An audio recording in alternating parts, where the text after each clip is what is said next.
what does the next 12 months, what does good look like for the next 2 months when it comes to transparency and how we develop? We've talked about how we've gone on this journey over the last couple of years, but how do we really push forward now as an industry? What needs to be done, and kind of what's the time frame, do we think, if we had to kind of look ahead? It comes back to your leadership point again, though, Jeremy, is that there's no natural leader other than the advertisers here. And they have to do it for themselves, one by one. And there are, very, very strong advertiser associations, but they can't do it on behalf of their members. It has to be done client by client, because otherwise, who's going to get the consensus between the advertising technology companies, the different kinds of agencies, the media owners? Who's going to create all these standard measurement criteria? Who? The answer is there is no obvious party to do that. And it's not going to happen if the ANA and the 4As start to kiss each other either. It won't naturally bubble out of that. So there is no leader, and therefore it's down to each advertiser on their own to do it. And things will only change when enough advertisers say, this is how I'm going to run my affairs from now on, as we're hearing from here. I think it's tough if it's just the advertisers, though, because there are bigger publishers, whether they be digital or linear or print or out of home, that feel like they're still in a power position, and are able to say no, and some of them you still have to buy.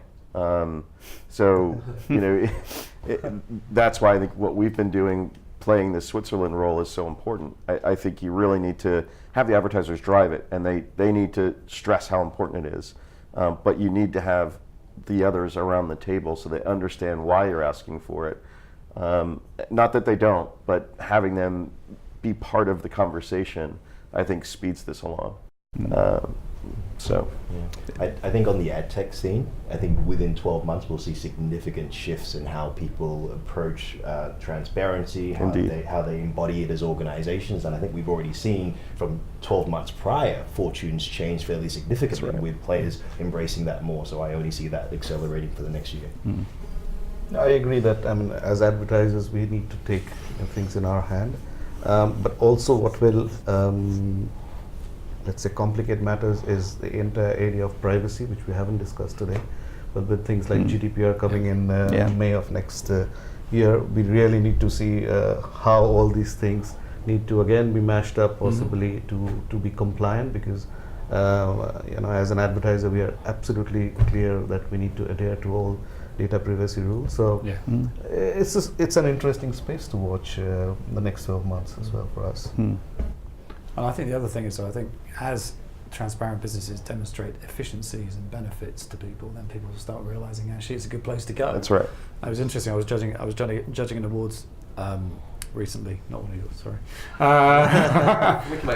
But the interesting thing was that the winners of a lot of the categories were, and this is just pragmatic generally, were pretty transparent. They were either transparent on the agency side or they're transparent on the technology side. And I don't know whether that's coincidence, but it seemed like that they were driving much more better business outcomes for their clients because they were approaching it the right way than some of the other entries that had come through. I think part of this also comes down to the way that Facebook and Google decide that they want to move their businesses, because they're under a lot of pressure right now to be more transparent across the board, particularly about content.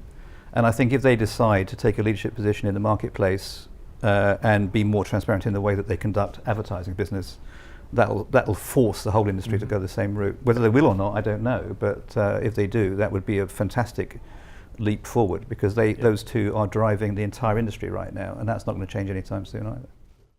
I think the ad tech also needs to be less of a sell and a confusion and AI and algorithms and RTB and PPC. It needs to be a little bit cleaner so that agencies aren't kind of sold something that doesn't make sense to them, and so they have 30 different providers and they literally can't pick and choose because they've all been kind of confusing each other. So I think a clarity needs to come around what solutions actually do and what business benefit that is. Yeah, I mean, the duopoly obviously is interesting. Facebook, Google. I mean, do you if you really thought about it, do you think we'll get to a place where they will stand up and go for it and make a difference and lead the industry for if they do, I think that will be pressure, not from with all due respect, from the advertising side of life. I think that will come from a much higher level, which is a sense that if you're going to have a massive global duopoly, which has been completely uncontrolled and unregulated, then you have certain responsibilities. And they're starting to, I think that message is now coming through thanks to brand safety. And that will, I think eventually that will trickle down to this level and start to sort of say, you know, if you want to carry on being unregulated, then there are certain behaviours that you're going to have to follow. And I think eventually that will start to permeate within the industry and make them more transparent in the way they do business. That then will put pressure on some of the other companies in the sector to do the same thing. So I think the whole transparency thing will be bottom up and top down. I think there'll be a certain amount of pressure from the advertiser community, but I think the threat of regulation will always be there as well. And that will put pressure on that part of the industry. So I'm hoping that will squeeze the whole thing into a more transparent shape.